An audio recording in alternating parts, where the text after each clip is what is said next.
Me llamaron estorbo para darle mi cuarto a mi hermana.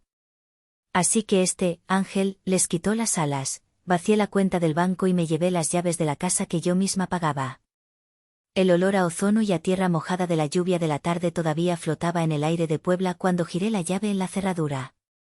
Eran casi las 8 de la noche de un jueves, y el peso de las últimas reuniones, las llamadas con proveedores y las hojas de cálculo interminables se sentía como un yugo de plomo sobre mis hombros. Durante todo el camino a casa, mi mente había estado anclada en un solo pensamiento, un mantra silencioso: quitarme los zapatos de trabajo, sentir la alfombra bajo mis pies, prepararme una taza de té de manzanilla y hundirme en el silencio reconfortante de mi cuarto con un libro. Era un anhelo simple, casi modesto, pero se había convertido en mi única recompensa al final de días largos y agotadores. Pero el silencio no fue lo que me recibió. En su lugar, una ola de perfume caro, denso y floral, y unas risas que sonaban más a presentación que a alegría genuina, me golpeó en cuanto abrí la puerta. En el centro de la sala, sentada en el sofá que yo había pagado en 6 cuotas sin intereses, estaba mi hermana mayor, Nerea. Lucía como si acabara de salir de la portada de una revista, el cabello perfectamente peinado, un vestido que gritaba diseñador y una copa de vino en la mano. A su lado, con la misma expresión de un actor secundario que preferiría estar en cualquier otro plató, estaba su esposo, Beltrán. Y orbitando a su alrededor, con una bandeja de quesos y galletas que yo nunca había visto en nuestra despensa, estaba mi madre, Casilda. Su rostro, habitualmente tenso y surcado por una línea de crítica perpetua cuando me miraba a mí, estaba iluminado con una devoción casi sagrada, una adoración que reservaba exclusivamente para su primogénita. Era la misma cara que ponía en las reuniones familiares cuando Nerea contaba alguna anécdota de sus viajes. «Lidia, querida», exclamó mi madre, su voz con un tono festivo que me puso en alerta de inmediato. Me habló como si yo fuera una vecina que pasaba a saludar y no la persona cuyo salario cubría la hipoteca, la luz, el agua y la comida de esa misma casa. «Mira qué sorpresa tan maravillosa. Nerea y Beltrán están aquí». Nerea me dedicó una sonrisa amplia y practicada, de esas que no le llegaban a los ojos. «Hola, hermanita», dijo, arrastrando la última sílaba con esa mezcla de afecto y condescendencia que había perfeccionado hasta convertirla en un arte. Beltrán simplemente asintió en mi dirección, sus ojos fijos en la pantalla de su teléfono, un gesto de desinterés que me resultó extrañamente familiar. Dejé mi portafolio y mi bolso en el suelo, junto a la puerta, sintiéndome repentinamente como una intrusa, una nota discordante en la perfecta sinfonía familiar que habían montado en mi ausencia. «¿Qué pasa? ¿A qué se debe la visita? ¿No avisaron que venían?» La sonrisa de mi madre se tensó una fracción de segundo, la primera grieta en su fachada de anfitriona perfecta. «Ay, pues, han tenido unos problemitas. Una situación muy injusta en el trabajo de Beltrán. La empresa está reestructurándose. Ya sabes cómo son estas corporaciones, impersonales y crueles. Así que vinieron a casa, con su gente, a buscar el apoyo de su familia». Enfatizó la palabra familia, como si fuera un arma, una obligación sagrada que yo, por supuesto, debía acatar sin rechistar. Nerea tomó el relevo dramático, dejando su copa en la mesa y adoptando un tono de mártir profesional. «Ha sido un golpe terrible, Lidia. Nos han dejado prácticamente en la calle de un día para otro. No te imaginas la humillación. Necesitamos un lugar seguro, un refugio donde quedarnos mientras nos recuperamos». Observé a mi hermana. Su manicura de gel era impecable, su reloj de oro brillaba bajo la luz de la sala y su bolso, tirado descuidadamente en el sillón, probablemente costaba más que mi sueldo de un mes. La palabra «calle» sonaba ridícula, casi obscena, saliendo de sus labios. Pero mi madre ya estaba a su lado, pasándole un brazo por los hombros en un gesto de protección feroz. «Y por supuesto que se quedarán aquí», sentenció Casilda, esta vez mirándome directamente a los ojos, con un brillo que me desafiaba a presentar la más mínima objeción. «Son familia. Y en esta casa, la familia se apoya incondicionalmente». Sentí un nudo frío y pesado formarse en mi estómago. No era solo la incomodidad de tenerlos en casa, era la facilidad con la que mi espacio, mi rutina y mi vida estaban siendo invadidas y reorganizadas sin mi consentimiento. ¿Aquí?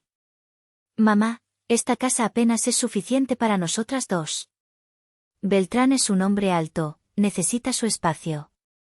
¿Dónde van a dormir? Fue entonces cuando la bomba, que había estado esperando pacientemente su momento, finalmente cayó. Fue lanzada con la naturalidad de quien comenta el estado del tiempo, una muestra de la absoluta falta de consideración hacia mi existencia. Bueno, sobre eso, comenzó mi madre, caminando hacia mí con una expresión que intentaba ser conciliadora pero que solo lograba ser ominosa. Hemos estado pensando, y lo más lógico, lo más cómodo para ellos, es que ocupen tu cuarto. El mundo se detuvo. El zumbido constante del refrigerador, el lejano ladrido de un perro, el tic-tac del reloj de la pared, todo se desvaneció. Solo podía escuchar el eco de sus palabras rebotando dentro de mi cráneo.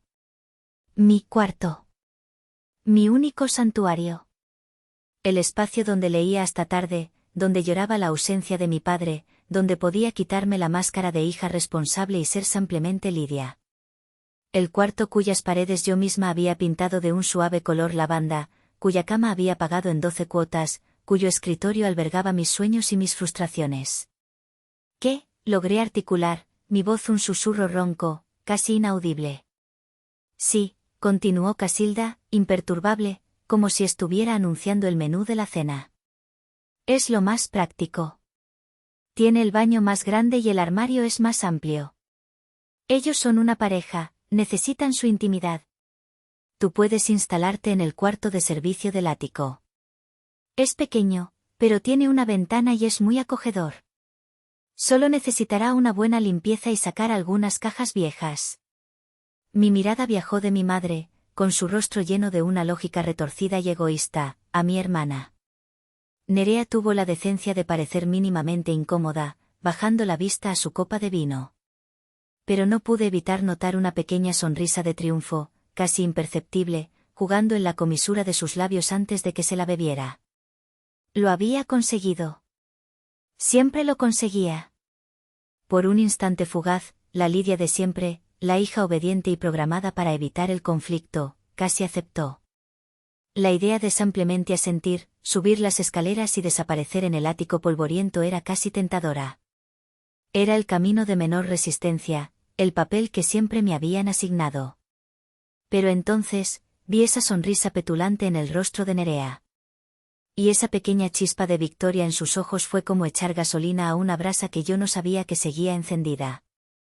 La brasa de mi dignidad, de mi agotamiento, de 5 años de ser invisible. Y en ese momento, supe que no iba a subir a ese ático. Supe que algo, finalmente, se había roto para siempre. Esa noche no dormí. Me encerré en mi cuarto, mi ahora precario y amenazado santuario, y me senté en el borde de la cama, sintiendo el tejido familiar de la colcha que había elegido con tanto cuidado. El eco de las risas de mi madre y mi hermana llegaba desde la planta baja, intercaladas con la voz grave de Beltrán. Sonaban como una familia feliz y completa, una imagen de postal de la que yo había sido convenientemente borrada. Mi habitación no era lujosa, pero era un mapa de mi identidad. Cada libro en la estantería era un viaje que había hecho, cada cuadro en la pared era una ventana a un mundo que anhelaba, cada cojín en la silla de lectura era un testigo silencioso de mis noches de insomnio. Ahora, todo se sentía frágil, temporal, como un decorado a punto de ser desmontado. Mi cuarto se había convertido en un museo, un mausoleo silencioso de heridas, desprecios y sacrificios acumulados. Cada objeto era una exhibición, un recordatorio del papel que me habían obligado a interpretar en la obra de teatro de nuestra familia. Mi mirada se posó en un marco de fotos de plata sobre mi escritorio. Éramos mi padre y yo, el día de mi graduación en la universidad.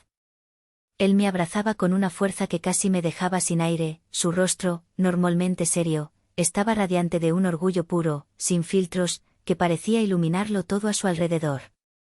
Yo sonreía, genuinamente feliz, sintiéndome vista, reconocida.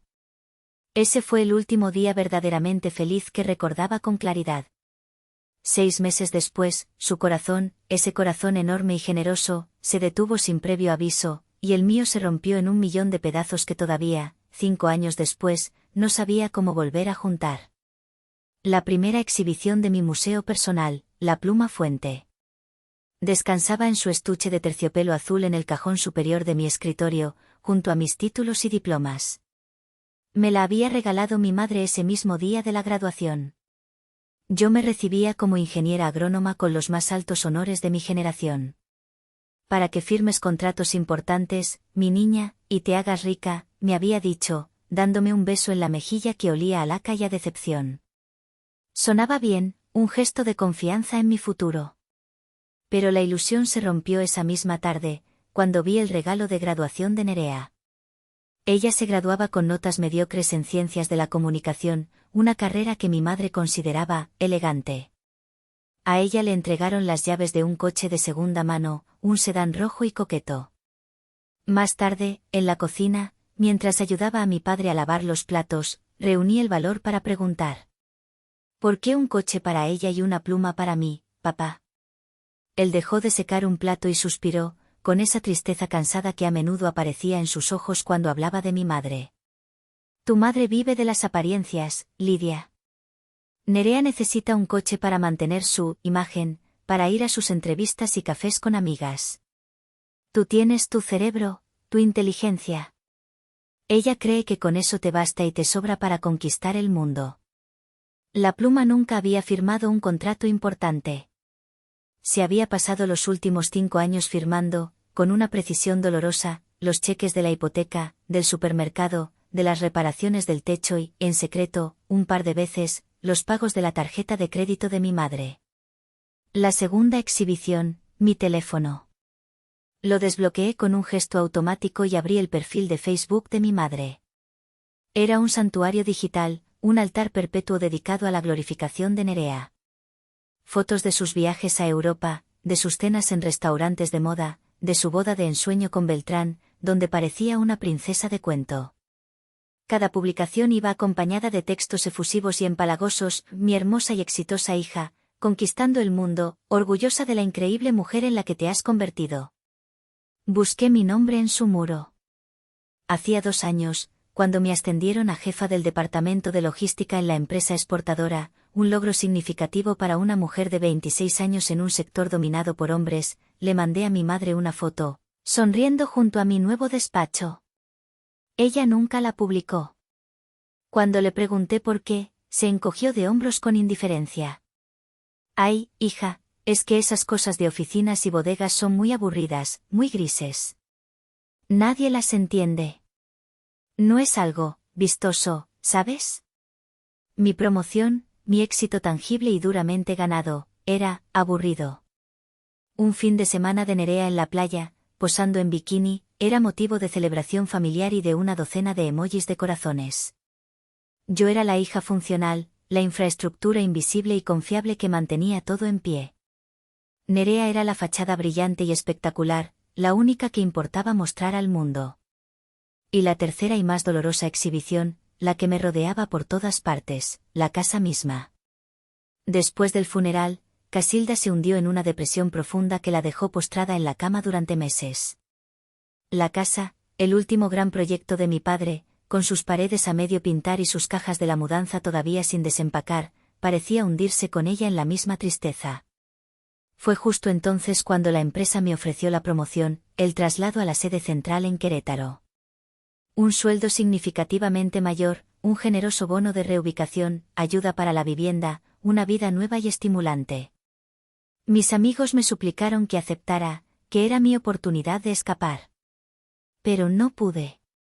Una noche, sentada junto a la cama de mi madre, mientras ella dormía, miré la foto de mi padre en la mesilla de noche y le hice una promesa silenciosa. Cuidaría de su reina. Protegería su castillo. Lo hice por él. Renuncié a mi futuro para sostener su presente, para mantener unido el frágil mundo que él había dejado atrás. Mi mirada se desvió hacia la ventana.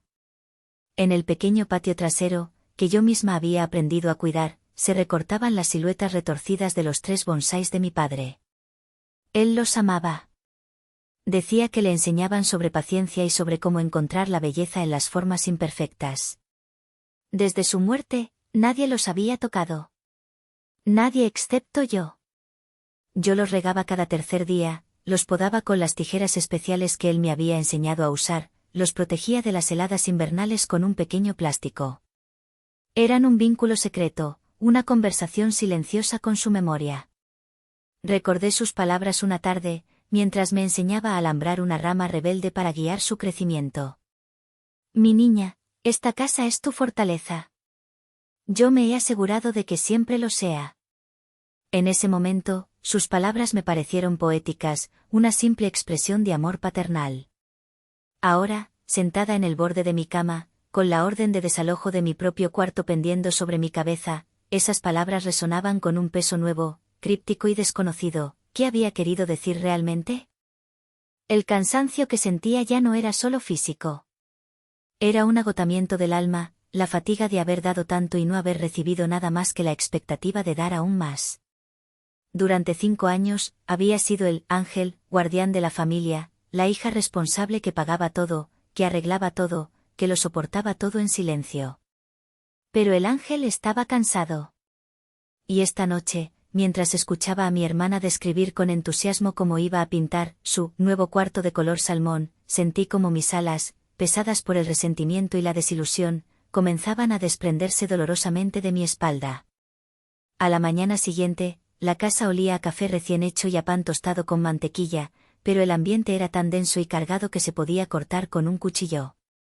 Nerea y Beltrán estaban sentados a la mesa del comedor, ocupando los puestos de mi padre y mío, actuando con la naturalidad de los nuevos señores de la casa.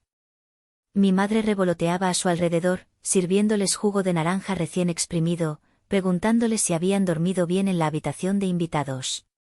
Yo me preparé un café solo, de pie junto a la encimera, sintiendo sus miradas clavadas en mi espalda. Sabía que la confrontación era inevitable, un tren de alta velocidad que se dirigía directamente hacia mí. Esperé a que Nerea y Beltrán salieran a explorar la ciudad y hacer unas compras necesarias, una excusa transparente para, probablemente, ir a un centro comercial a seguir gastando un dinero que evidentemente no tenían. En cuanto la puerta principal se cerró, el silencio tenso se apoderó de la cocina. Mi madre y yo nos quedamos solas, rodeadas por los fantasmas de todas las conversaciones que nunca habíamos tenido. Respiré hondo, reuniendo el coraje que se había estado acumulando en mi pecho durante toda la noche. Mamá, tenemos que hablar en serio, dije, mi voz más firme de lo que me sentía por dentro. Ella ni siquiera se giró. Siguió lavando las tazas en el fregadero con una meticulosidad exagerada. ¿Hablar de qué, Lidia? Creí que todo había quedado perfectamente claro anoche. Nerea se queda en tu cuarto. No, no quedó nada claro. No puedes simplemente tomar una decisión así y echarme de mi cuarto como si yo no existiera. Llevo 5 años viviendo aquí, contribuyendo económicamente mucho más que nadie. Esta también es mi casa, y merezco un mínimo de respeto y consideración. Casilda cerró el grifo con un golpe seco y se secó las manos lentamente en un paño de cocina, un gesto deliberado para ganar tiempo y afilar sus argumentos. Finalmente, se volvió para encararme. Su rostro no mostraba ni una pizca de empatía, era la máscara fría y dura de alguien que se prepara para una batalla que está segura de ganar. No seas tan dramática, por favor. No te estoy echando de casa. Te estoy pidiendo que te reubiques temporalmente. Tu hermana te necesita. Su mundo se ha venido abajo. ¿Qué ella me necesita? Ella es la que ha vuelto con el rabo entre las piernas después de vivir una vida de lujos que no podía permitirse. Yo soy la que ha estado aquí todo este tiempo, pagando las facturas que ella nunca pagó, arreglando el techo que a ella nunca le importó, cuidando de ti cuando ella apenas llamaba por tu cumpleaños. Las palabras salieron de mi boca como un torrente, una presa de frustración que finalmente se rompía. La expresión de mi madre se endureció, sus labios se apretaron en una línea fina y cruel. No te atrevas a hablar así de tu hermana. Tú no tienes ni idea de por lo que ha pasado. Ha sido una humillación terrible para ella tener que volver aquí, a pedir ayuda. Lo menos que puedes hacer, como su hermana menor, es mostrar un poco de compasión y ceder tu espacio sin tantas quejas y tanto melodrama. ¿Compasión?, repliqué, una risa amarga escapando de mis labios. ¿Y quién tuvo compasión de mí cuando renuncié a la promoción en Querétaro para quedarme a cuidarte? ¿Quién me agradeció por pagar la hipoteca mes tras mes para que no perdieras esta casa, la casa que tanto amaba papá? Mencionar a mi padre fue un error. Le di el arma perfecta. Y ella la usó sin dudarlo. Su voz cambió, volviéndose falsamente dulce, un veneno recubierto de azúcar, diseñado para ir directo al corazón. Tu padre habría querido que te sacrificaras por tu hermana, dijo, cada palabra una puñalada precisa y calculada. Él siempre decía que las hermanas debían cuidarse mutuamente. Nerea es la que está rota ahora, la que es vulnerable. Tú eres la fuerte, la estable. Sé una buena hija, Lidia. Por una vez en tu vida, piensa en alguien más que no seas tú misma y deja de ser un estorbo. Estorbo. La palabra no fue gritada. Fue susurrada, casi siseada, y eso la hizo 1000 veces peor. La palabra resonó en el silencio de la cocina, absorbiendo todo el aire, toda la luz. Durante años me habían llamado muchas cosas de forma indirecta, aburrida, simple, demasiado seria, una solterona en potencia. Pero, estorbo, era diferente. Un estorbo es un objeto, un trasto, algo que se interpone en el camino y que debe ser apartado, eliminado. Algo sin valor intrínseco. Y en ese instante, algo dentro de mí se hizo añicos. Toda la esperanza infantil que aún albergaba de obtener su aprobación, todo el dolor sordo, toda la tristeza y toda la desesperada necesidad de su amor que había cargado como una cruz durante 28 años, se evaporaron. Como el agua en un desierto, simplemente desaparecieron, dejando atrás un terreno árido, duro e implacable. Miré a la mujer que tenía delante, a mi madre, y por primera vez en mi vida, no sentí nada. Ni amor, ni rabia, ni pena. Solo un vacío helado y una claridad aterradora. Ella había pensado que esa palabra me destruiría, que me haría doblegarme y aceptar mi destino en el ático, agradecida por no ser echada a la calle. Pero se equivocó. Esa palabra no me rompió. Me liberó. Me liberó de la obligación, de la culpa, de la falsa esperanza. Me liberó de la promesa que le había hecho a mi padre, porque entendí, con una certeza absoluta, que él nunca habría querido que yo fuera un estorbo en mi propia vida. Asentí lentamente, no en señal de derrota, sino de aceptación. Aceptación de la verdad que había estado frente a mí todo el tiempo. Tienes razón, mamá, dije, mi voz ahora extrañamente tranquila, desprovista de toda emoción. Un estorbo es algo que debe ser eliminado. Vi un destello de triunfo en sus ojos. Pensó que había ganado, que su manipulación había funcionado una vez más. Haré mis maletas, continué, mi mirada fija en la suya. No te preocupes. Para el fin de semana, el estorbo habrá desaparecido por completo. Me di la vuelta y salí de la cocina, dejándola con su victoria pírrica. No sabía que al llamarme estorbo, me había dado el poder, el permiso y la justificación que necesitaba para, finalmente, reclamar mi propia vida. Y no tenía ni la más remota idea de lo que ese estorbo se llevaría consigo al desaparecer. Comencé a empacar esa misma tarde, no con la tristeza de quien es expulsado, sino con la metódica y fría eficiencia de un prisionero que finalmente ha encontrado la llave de su celda. Cada caja que sellaba con cinta adhesiva se sentía más ligera que la anterior. Ropa, libros, recuerdos. Estaba purgando mi vida de esa casa, y a la casa de mi presencia. Ya no doblaba la ropa con cuidado, la metía en las cajas sin miramientos. No envolvía los objetos frágiles, los dejaba caer. Algo dentro de mí se había endurecido, se había vuelto práctico. Mientras arrastraba una caja pesada de libros hacia el pasillo, oí un golpe suave en la puerta de mi cuarto. Era la señora Yael, nuestra vecina de al lado, una mujer menuda con ojos de pájaro que lo veían todo y cuya principal fuente de entretenimiento era lo que sucedía en las casas ajenas. Lidia, mija, qué pena lo de tu hermana, dijo, su voz un susurro conspirador, aunque no había nadie más para escuchar. La vi llegando ayer con su esposo. Con lo orgullosa que era tu madre de ella. ¿Quién lo diría, verdad? Espero que ese muchacho, Beltrán, deje pronto las apuestas, por el bien de todos. Me quedé helada, con una pila de suéteres en los brazos. ¿Apuestas?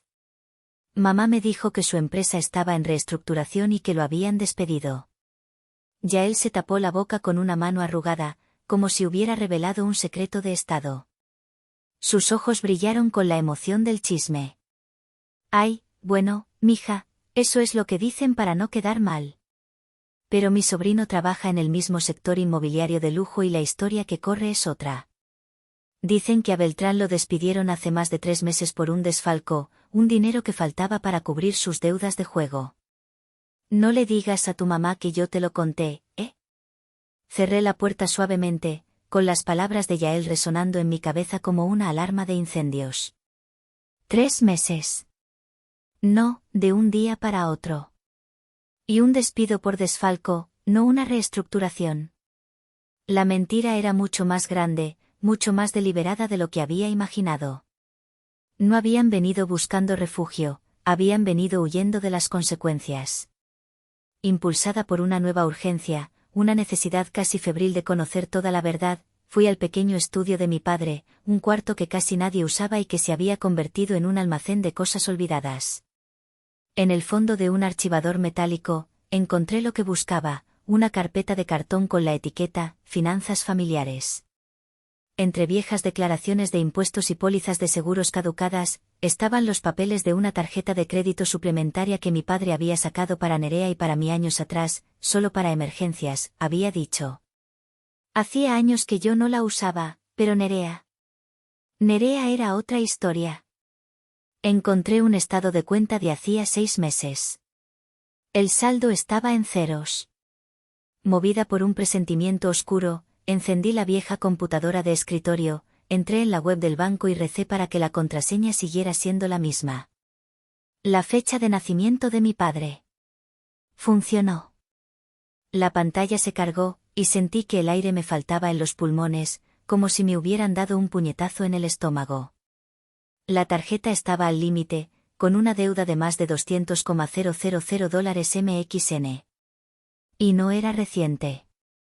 El historial de los últimos 6 meses era un catálogo de desesperación y negación, gastos exorbitantes en restaurantes caros de la Ciudad de México, compras en boutiques de lujo, y lo más revelador, múltiples retiros de efectivo en cajeros automáticos cercanos a casinos y casas de apuestas. Estaban ahogados en deudas desde mucho antes de que Beltrán perdiera su trabajo.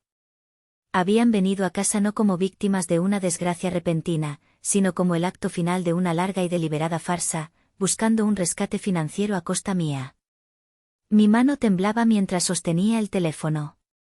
Ya no había dudas, ya no había lugar para la compasión. Marqué el número de mi tío Aníbal. Él era el hermano menor de mi padre, un abogado serio y la única persona de la familia que siempre me había mirado como a un igual, no como a una versión inferior de Nerea. Tío, soy Lidia. Necesito hacerte una pregunta legal. Es urgente. Le expliqué la situación con una voz que luchaba por mantenerse estable, la llegada de mi hermana, la orden de mi madre de que me fuera, y lo que acababa de descubrir sobre sus deudas y sus mentiras. Hubo un largo y pesado silencio al otro lado de la línea. Lidia, dijo finalmente, su voz grave y cargada de una emoción que no supe descifrar. Tu padre era un hombre inteligente. Un hombre bueno. Y conocía a su esposa mejor que nadie en este mundo. ¿A qué te refieres, tío?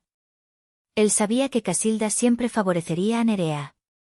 Tenía un miedo terrible de que, si algo le pasaba a él, te dejarían desprotegida, que abusarían de tu buen corazón. Así que, antes de morir, tomó medidas. Hizo una pausa, como si estuviera eligiendo sus próximas palabras con sumo cuidado. Lidia, cuando compraron la casa hace años, tu padre no la puso solo a su nombre y al de tu madre. Creó un fideicomiso. Un acuerdo legal muy específico y blindado. Mi corazón empezó a latir con una fuerza desbocada. ¿Qué tipo de acuerdo? El acuerdo estipulaba que, mientras él viviera, la casa era de ambos. Pero si él fallecía, la propiedad pasaría a un fideicomiso administrado por mí, su abogado y hermano. Tu madre tendría derecho a vivir en ella de por vida, pero con una condición fundamental, que la hipoteca se siguiera pagando. Si no se pagaba, la casa se vendería. Y el fideicomiso establecía una cláusula final, una cláusula de oro, la más importante de todas. ¿Cuál?, pregunté, apenas respirando. Establecía que la persona que liquidara el total de la hipoteca pendiente se convertiría, en ese preciso instante, en la única y absoluta propietaria de la casa. Tu padre lo hizo pensando en ti. Era su forma de dejarte la casa a ti, de recompensar tu lealtad y tu esfuerzo, sin que tu madre o tu hermana pudieran impedirlo. Me tuve que sentar en el suelo polvoriento del estudio. Las paredes parecieron tambalearse a mi alrededor. Tío, yo hice el último pago de la hipoteca hace 2 meses. Liquidé los últimos $500,000 MXN con mi bono anual. Pude oír la sonrisa en la voz de Aníbal, una sonrisa de justicia poética. Lo sé, Lidia. He estado esperando tu llamada desde entonces. En cuanto el banco nos notificó la liquidación, preparé toda la documentación. Legalmente, desde hace exactamente 63 días, esa casa es tuya. Casilda y Nerea son tus inquilinas. O, más bien, tus invitadas no deseadas. Me quedé en silencio, asimilando la magnitud de la revelación. Mi padre. Mi sabio, callado y previsor padre. No me había dejado sola. Me había dejado un salvavidas, una armadura, un arma. Y yo no lo sabía. Tío, ¿por qué no me lo dijiste antes? Podría haber evitado. Tu padre me hizo prometer que solo te lo revelaría cuando estuvieras lista para defenderte por ti misma, me interrumpió suavemente. Él no quería darte una jaula de oro, quería darte la llave para que tú misma abrieras la puerta.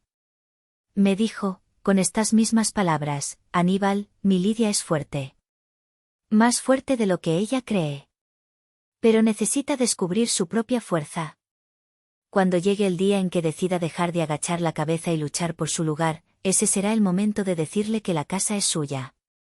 Él sabía que este día llegaría. No estás rompiendo una promesa, Lidia. Estás cumpliendo su verdadero deseo, que fueras libre. Las lágrimas que no había llorado en años empezaron a brotar de mis ojos. No eran lágrimas de tristeza, sino de una gratitud abrumadora, de un amor que trascendía la muerte. Mi padre no me había abandonado. Había confiado en mí. ¿Qué hacemos ahora, tío?, pregunté, secándome las lágrimas y sintiendo como una nueva fuerza, una fuerza de acero forjado en el fuego del dolor y la traición, se solidificaba en mi interior. Ahora, dijo Aníbal, su voz ahora la de un abogado listo para la batalla, ejecutamos el plan que tu padre diseñó para ti. El sábado por la mañana llegó con un sol radiante que parecía burlarse de la tormenta que se estaba gestando dentro de las paredes de la casa número 24 de la calle de los Fresnos. A las 9 en punto, un camión de mudanzas, más grande de lo que uno esperaría para una sola persona, se detuvo frente a la puerta, su motor diésel rompiendo el silencio del vecindario. Yo ya estaba esperando en el porche, vestida con unos simples vaqueros y una camiseta, con una carpeta bajo el brazo y una calma en mi rostro que desconcertaba profundamente a mi propia familia. Casilda y Nerea salieron al oír el ruido del motor. Sus rostros eran una mezcla de sorpresa, irritación y desdén. Habían pasado las últimas horas discutiendo en susurros, probablemente detallando la nueva distribución de la casa una vez que yo me hubiera ido. Lidia, ¿qué es todo este circo?, preguntó mi madre, cruzándose de brazos y adoptando su pose más autoritaria. ¿No crees que es un poco excesivo?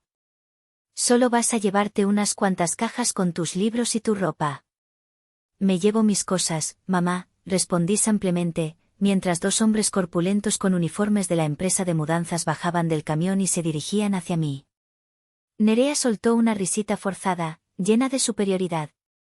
¡Ay, hermanita, siempre tan dramática! Deja ya el espectáculo y saca tus chácharas para que podamos empezar a planear la decoración. Quiero pintar el cuarto de un color salmón, le dará más luz. Estaba tan segura de su victoria, tan acostumbrada a conseguir siempre lo que quería, que ni siquiera se molestó en ocultar su impaciencia por tomar posesión de su nuevo reino. Les di una última mirada, una mirada larga y sin expresión, y luego me dirigí al jefe de la mudanza, un hombre robusto con una libreta en la mano. Buenos días. Empezamos por la sala, por favor. Todo lo que está en la lista. Lo que siguió fue una operación de desmantelamiento ejecutada con una precisión quirúrgica. Los hombres entraron y, bajo mi supervisión directa, empezaron a desmontar la vida de comodidad que yo, sin darme cuenta, había construido para ellas. El primero en salir, envuelto en plástico protector, fue el televisor de pantalla plana de 55 pulgadas que yo había comprado en el Buen Fin 2 años atrás. La cara de mi madre empezó a cambiar, la irritación dando paso a una genuina confusión. Espera un momento. ¿Qué estás haciendo? Ese es el televisor de la familia, protestó, avanzando un paso. No, mamá. Es mi televisor, respondí, sin alzar la voz. Yo lo pagué. Aquí está el recibo a mi nombre, dije, sacando una copia de la carpeta y mostrándosela. Luego fueron por el sofá de 3 plazas, de un suave color gris perla. ¿Y el sofá? Tu padre y yo lo compramos juntos, exclamó, cada vez más alterada. Papá y tú comprasteis el viejo sofá de flores que se rompió. Este lo compré yo el año pasado en Liverpool. También tengo el recibo, con el cargo a mi tarjeta de crédito. Y así continuó, como una letanía de posesión y abandono. Mueble por mueble, objeto por objeto. La mesa del comedor de madera de Parota donde nunca me sentí bienvenida. Las 6 sillas que hacían juego. La alfombra persa de imitación que hacía la sala más acogedora. La cafetera de expreso italiana que usaban cada mañana sin dar ni una sola vez las gracias. El microondas. La licuadora de alta potencia para los smoothies de Nerea. El sistema de sonido envolvente que Beltrán insistió en comprar, con mi dinero. Cada artículo era un ladrillo en la fortaleza de su comodidad y su indiferencia, y yo los estaba retirando uno por uno, dejando al descubierto los cimientos podridos. Nerea pasó de la burla a la incredulidad, y de ahí a una furia infantil. Esto es ridículo, Lidia. Es mezquino. No puedes dejarnos sin nada. Es cruel. Cruel, me volví hacia ella, deteniendo a un hombre que cargaba mi lámpara de pie favorita. ¿Sabes qué es cruel, Nerea? Trabajar 10 horas al día para llegar a tu casa y que tu propia madre te llame, estorbo, delante de la hermana a la que has mantenido indirectamente durante años. Eso es cruel. ¿Sabes qué más es cruel? Mentir descaradamente sobre estar en la ruina para aprovecharte de la buena fe de tu familia. Yo no estoy siendo cruel. Solo estoy tomando lo que es mío. Lo que compré con mi dinero. El dinero que gané mientras tú y tu marido vivían una mentira. Beltrán, que hasta entonces había permanecido en un silencio cobarde, intentó intervenir, probablemente presionado por la mirada asesina de su esposa. Mira, Lidia, creo que todos estamos un poco alterados. Quizás deberíamos hablar. Tú y yo no tenemos nada de qué hablar, lo corté en seco, con una mirada tan fría que retrocedió un paso, volviendo a su refugio junto a la puerta. La mudanza continuó, implacable. Subieron a mi cuarto y sacaron mi cama, mi escritorio, mis estanterías llenas de libros. Luego, con una satisfacción casi perversa, les indiqué que fueran a la cocina y vaciaran la despensa y el refrigerador de toda la comida que yo había comprado el jueves por la tarde. Descolgaron los cuadros que yo había elegido para dar algo de vida a las paredes y enrollaron las cortinas que yo misma había cosido durante un fin de semana solitario. El golpe final, el más simbólico para mí, fue cuando salí al patio trasero. Con un cuidado infinito, siguiendo mis instrucciones, los hombres de la mudanza desenterraron y envolvieron en tela de arpillera las macetas de cerámica de los 3 bonsáis de mi padre. Mi legado. Mi conexión con él. Mi responsabilidad sagrada. Casilda me vio desde la puerta de la cocina, con los ojos desorbitados por la incredulidad. Los árboles no, Lidia, esos eran de tu padre, no tienes derecho. Exacto, respondí, mi voz suave pero inquebrantable, tan afilada como las tijeras de podar. Eran de papá. Y yo soy la única que los ha cuidado, que los ha mantenido con vida durante 5 años. Tengo todo el derecho. Me los llevo conmigo. Cuando el camión finalmente cerró sus puertas traseras con un estruendo metálico, la casa se sentía hueca, cavernosa. El sol que entraba a raudales por las ventanas desnudas solo servía para iluminar las marcas de polvo en el suelo y las siluetas más pálidas en las paredes, los fantasmas de los muebles que una vez estuvieron allí. La casa ya no era un hogar. Era un cascarón vacío, un escenario desnudo, un reflejo perfecto de las vidas de las dos mujeres que se quedaron de pie en medio de la nada, mirándome como si yo fuera un monstruo salido de sus peores pesadillas. Subí a mi coche, el motor arrancando a la primera. Antes de meter la primera marcha, bajé la ventanilla. Ellas me miraban, esperando algo, quizás una disculpa, quizás una explicación. Querían espacio, dije, mi voz sin rastro de emoción, tan clara como el cielo de la mañana. Ahí lo tienen. Disfrútenlo. Mientras me alejaba por la calle, vi sus figuras haciéndose más y más pequeñas en el espejo retrovisor, dos estatuas de la confusión y la rabia. No sentí triunfo. No sentí pena.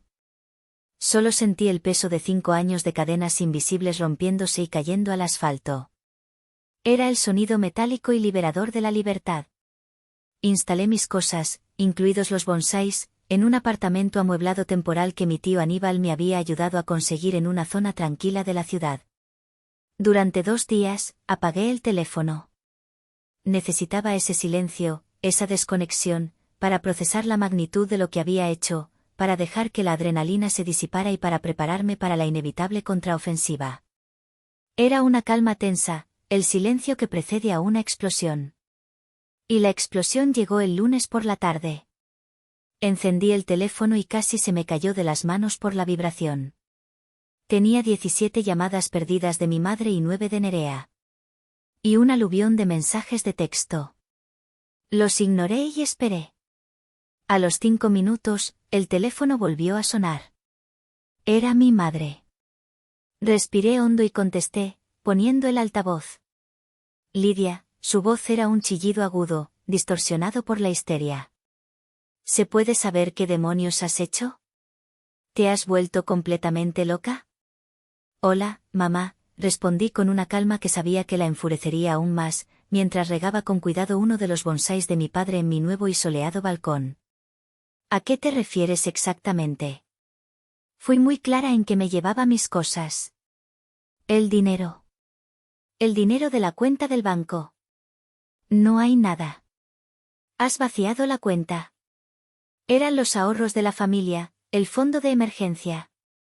Corrección, dije, podando una pequeña hoja amarilla. Eran mis ahorros.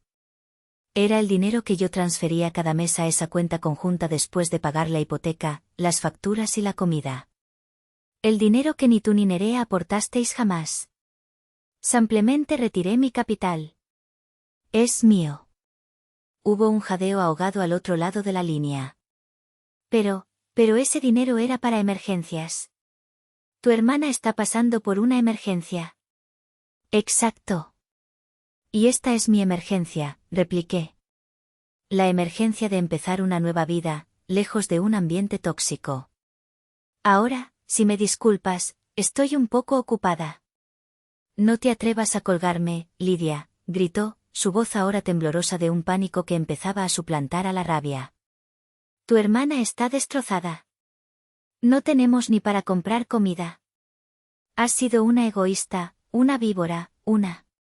Adiós, mamá, dije, y terminé la llamada. 10 minutos después, como un reloj, llamó Nerea. Su tono era diferente.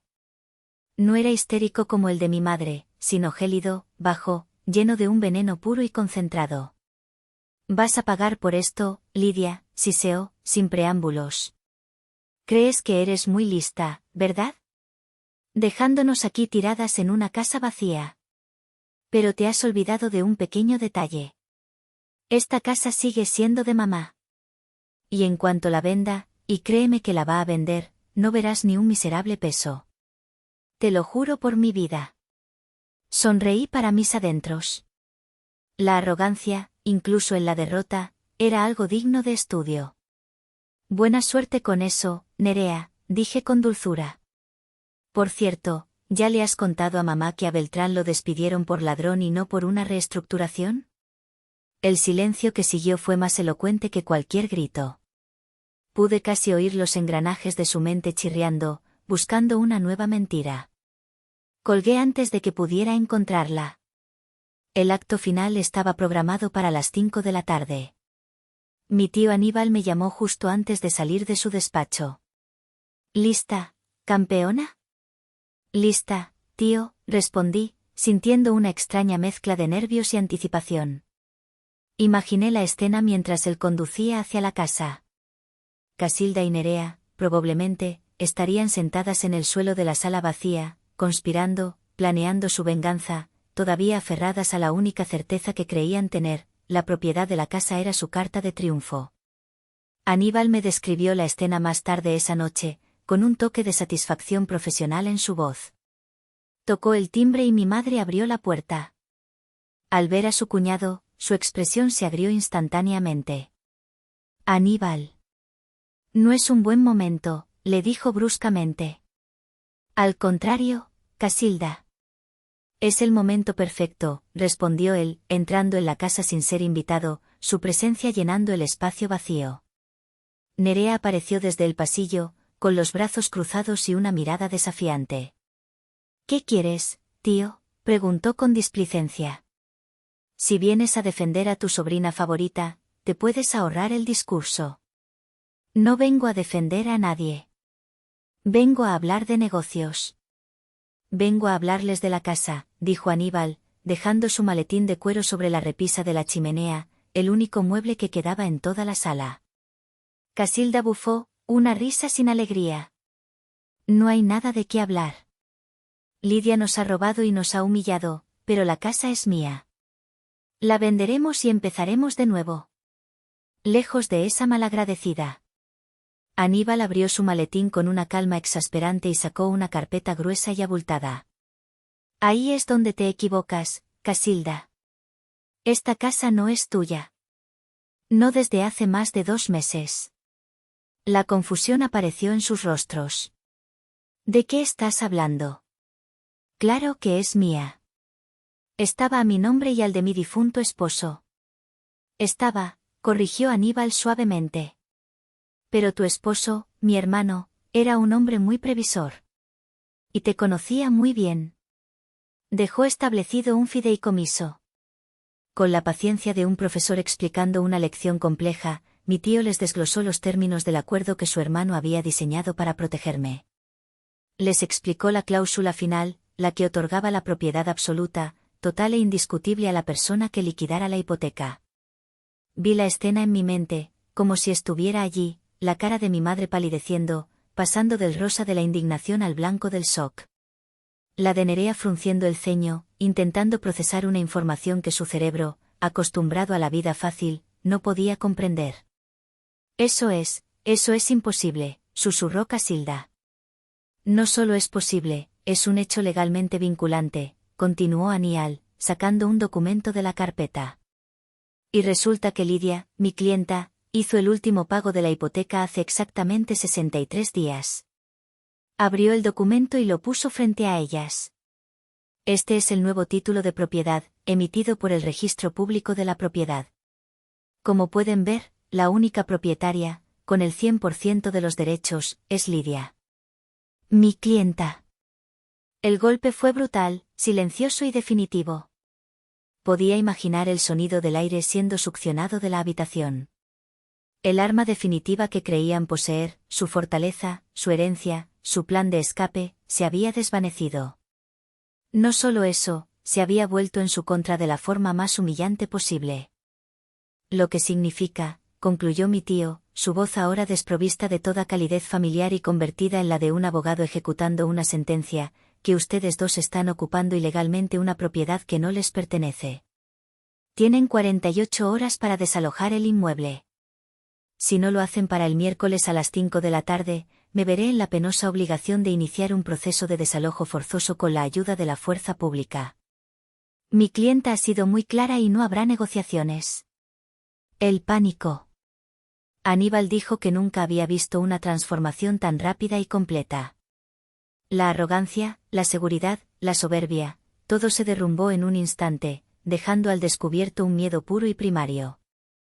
Estaban solas, sin dinero y, ahora, literalmente, sin un techo sobre sus cabezas. El jaque mate había sido ejecutado. El estorbo se había convertido en su casera. Y las estaba echando. Ha pasado un mes. 31 días. Un mes desde el día en que mi antigua vida se hizo cenizas y de ellas comencé a construir una nueva. Ahora vivo en Querétaro. Mi nuevo apartamento no es grande, pero es un reino de serenidad que me pertenece por completo. Desde mi balcón, no veo el patio trasero donde crecí, sino el horizonte vibrante de una ciudad llena de promesas, salpicado de las cúpulas de iglesias antiguas y los perfiles de edificios modernos. La promoción que rechacé hace 5 años por un sentido del deber mal entendido me estaba esperando.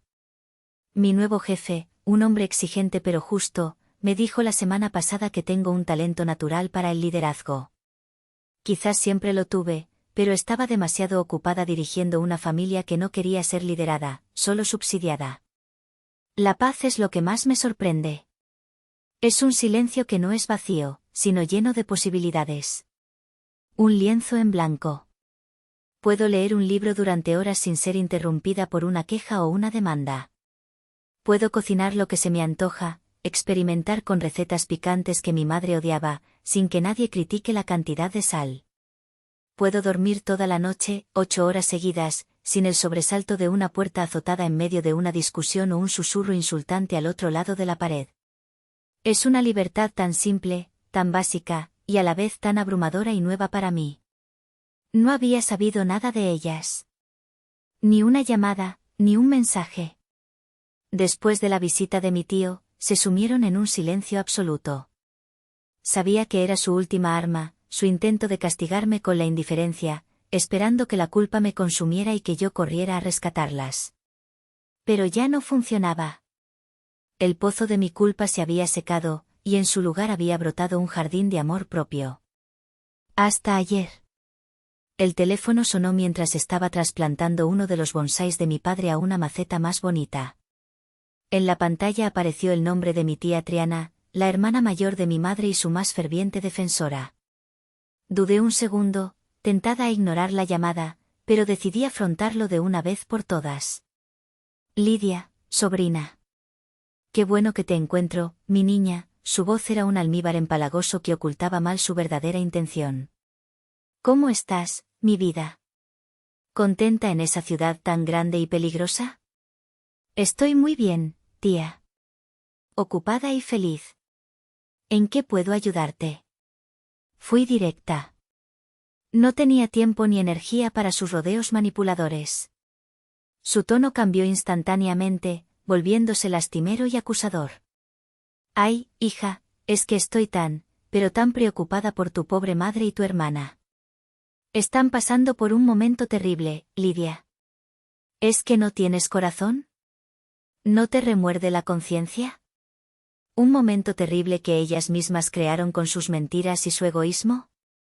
Sí, he oído algo al respecto, respondí, mientras cortaba con precisión una pequeña raíz del bonsái. Triana soltó un suspiro dramático, digno de una telenovela. Pero es que no entiendes la magnitud de la tragedia. Tuvieron que vender la casa. Su casa de toda la vida. Unos oportunistas les ofrecieron una miseria, casi la mitad de su valor, y tuvieron que aceptarla porque no tenían a dónde ir. Tu propia madre, Lidia, durmiendo en un colchón inflable. Ahora viven en un pisito de alquiler, horrible, en una zona malísima al otro lado de la ciudad. ¿Y tu hermana? Nerea, con lo fina y educada que es, trabajando de sol a sol en una panadería. Y tu madre, a su edad, de recepcionista en la consulta de un dentista. Es una humillación pública. Y todo por tu culpa, por tu egoísmo. Escuché su monólogo sin interrumpir, limpiando la tierra de mis manos. Cada palabra que pretendía ser una daga de culpa, para mí era una confirmación. La confirmación de que el universo, a veces, tiene un extraño y retorcido sentido de la justicia. La fachada se había derrumbado, y debajo no había nada más que la dura y fría realidad que ellas siempre habían intentado evitar. ¿Terminaste, tía?, pregunté con calma cuando hizo una pausa para tomar aire.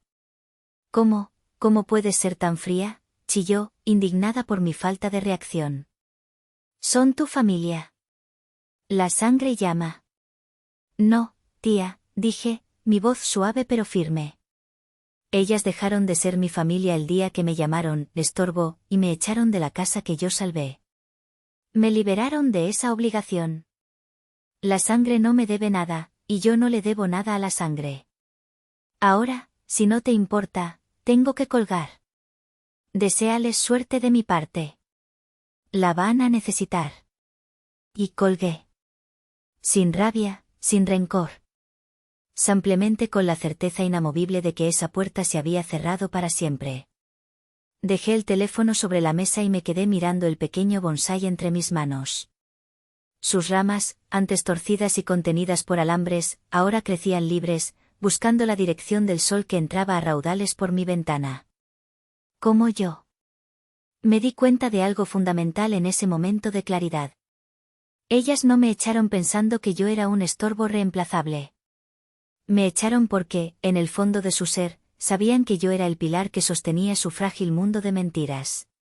Y mi presencia, mi silenciosa y trabajadora realidad, era un espejo insoportable que reflejaba su propio fracaso, su propia vacuidad. Necesitaban romper el espejo para poder seguir viviendo en su ilusión. Pero al hacerlo, no se liberaron de mí. Se quedaron atrapadas consigo mismas, la una con la otra, en ese pequeño piso de alquiler que ahora era el escenario de su nueva realidad. Y yo, finalmente, lo tenía todo lo demás. Tengo mi carrera, que florece cada día. Tengo mi paz, un tesoro que ahora valoro más que cualquier otra cosa. Tengo el legado de mi padre no en una casa de ladrillos y cemento, sino en la fortaleza que él sabía que yo tenía dentro de mí. Tengo un futuro que yo misma estoy construyendo, con mis propias manos, con mis propias reglas.